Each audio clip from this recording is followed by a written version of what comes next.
It was the first ever supersonic commercial jet. It could travel twice the speed of sound at a staggering Mach 2.04. It had the capabilities of getting to destinations in less than half the amount of time of a turbine-powered passenger airline. It had a unique yet perfect blend of power, grace, and beauty. It was simply an engineering marvel, even by today's standard. However, a disastrous crash and a general turndown in the aviation industry put the entire fleet on a knife's edge. This is a story of the most ambitious dream in aviation history. This is a story of the Concorde.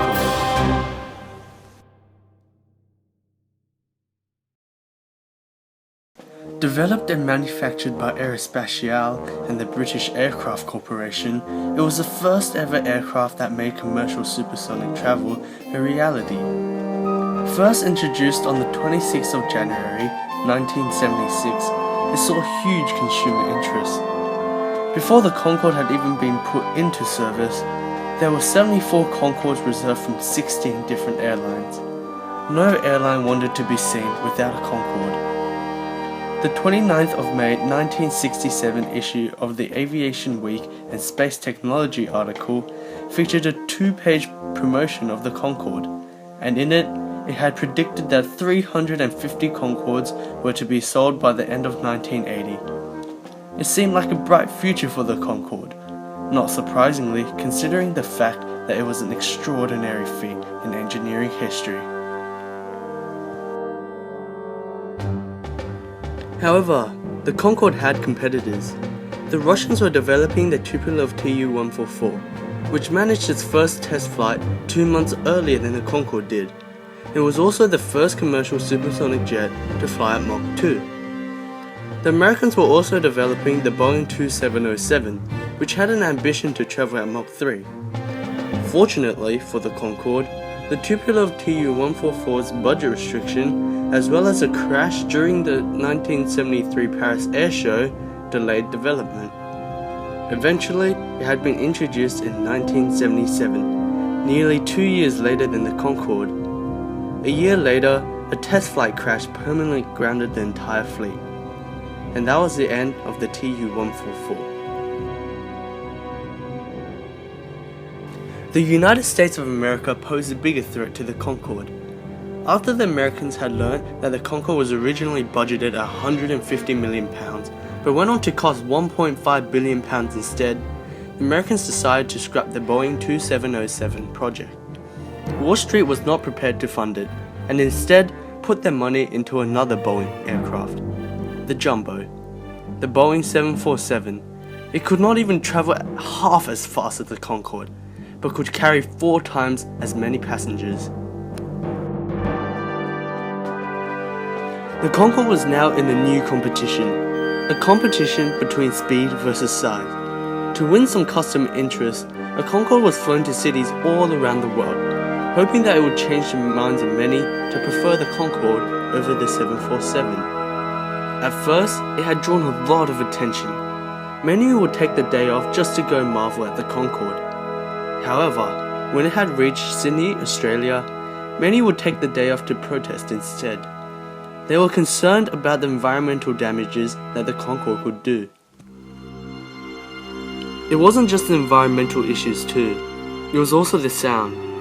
Not only were the engines noisy, the Concorde would also make 2 distinctive boom noises as it entered supersonic speeds. This is called sonic boom and could be heard from a far distance. There was a claim made by a Scottish woman that the sonic booms had made her pregnant, by disrupting her rhythm of contraception. And from then on, the trend began. The public's opinion on the aircraft shifted dramatically. The Concorde was now receiving more hate than love. Half of the world's routes were cut from the Concorde. Every single company cancelled their orders, and not a single jet was yet to be sold. With all the hate from the public towards the Concorde, all the airlines went to purchase the 747. The only option for the British and the French government to make sales were to sell them to their own government airline, British Airways and Air France. Even so, they only sold it for a bargain.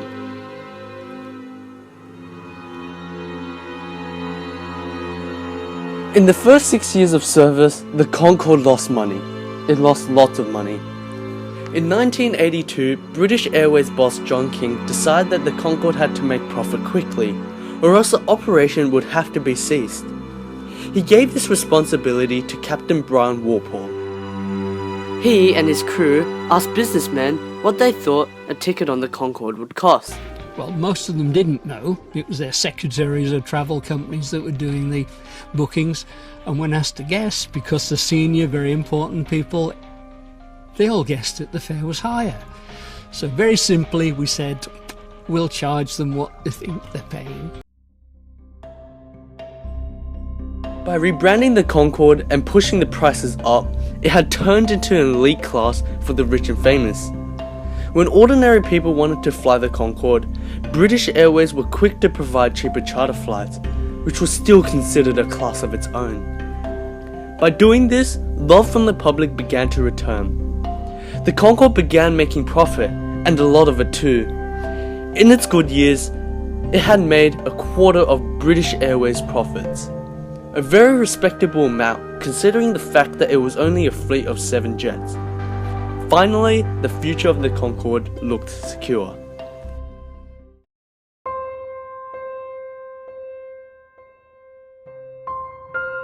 That is until July the 25th, 2000. The crash of Air France Flight 4590. At 4:43 p.m. Central European Time, a metal strip on the runway had punctured a tire on the Concorde during takeoff. Rubber debris flew off the punctured tire and hit the underside of the fuselage, sending shockwaves into the fuel tank. The shockwaves had nowhere to go as there was no airspace in the tank, which then ruptured and was set on fire. What ignited the fire is still unknown to this day. Air France Flight 4590 had lasted less than 90 seconds and had killed 100 passengers with 9 crew members. The Concorde had also crashed into a hotel 3 miles from the airport, killing 4 more on the ground. This crash had the public worried, and they wondered if there were serious flaws with the Concorde's design. The entire Concorde fleet had been grounded. 13 months after the accident, on September the 11th, 2001, the Concorde was relaunched with newly fitted Kevlar, used to protect the fuel tanks. A mock-up flight first had to be done before it could go back into service. Its mock-up flight was to fly halfway to New York and back. So we planned to have a flight that would go halfway to New York and come back. The pilots will have flown the airplane for the first time with passengers on board for some time, baggage loading, the whole thing. And the flight went wonderfully. The feel of elation of absolutely everybody on board was fantastic. We were really all up there. And we got off the airplane and my mobile phone rang.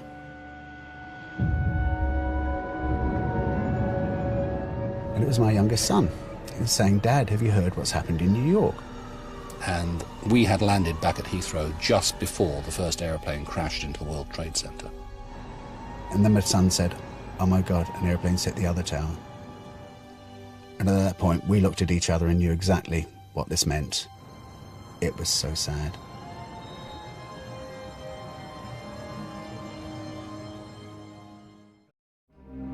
The Concorde was back, but after the 9/11 attack, revenues were down. Businesses stopped flying the Atlantic route from London to New York, and unfortunately for the Concorde, this was their golden route. Concorde lost lots of money. For Air France, it was even worse. Much worse. Some flights had only 6 passengers out of its 100 seats. Then, another Air France Concorde had an accident. An engine failure had caused a massive fuel leak, and the Concorde had barely made it to the nearest airport. By this stage, Air France had already considered ceasing the operation. Airbus, which was a major contributor in keeping the Concorde in service, had then decided that the maintenance expenses had to go up by £40 million. Despite British Airways having the capabilities to still continue, Air France could not, and British Airways decided that they could not do it alone.